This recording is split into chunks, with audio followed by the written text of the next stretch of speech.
سوچئے آپ تنہا ہیں، دل بوجھال ہے، راستے بند نظر آ رہے ہیں اور اچانک اللہ اپنی رحمت کا دروازہ کھول دیتا ہے۔ وہی رحمت سورہ الفاتحہ ہے جو صرف قرآن کی پہلی سورت ہے بلکہ ہر درد کا علاج، ہر دعا کی بنیاد اور ہر نماز کی جان۔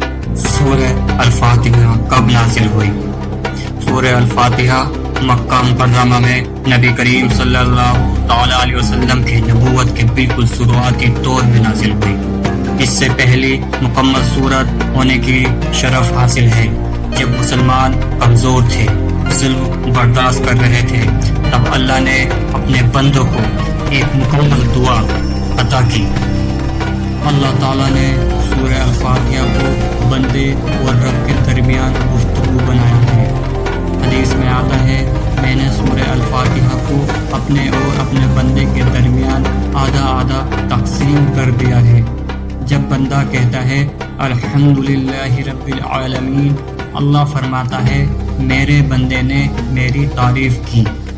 یعنی جب بھی آپ سورہ فاتحہ پڑھتے ہیں اللہ خود آپ کو جواب دیتا ہے۔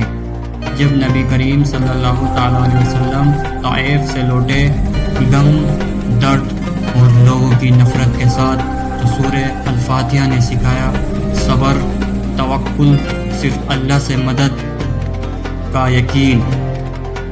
ایاک نعبد و ایاک نستعین، صرف تو ہی معبود ہے، صرف تجھ سے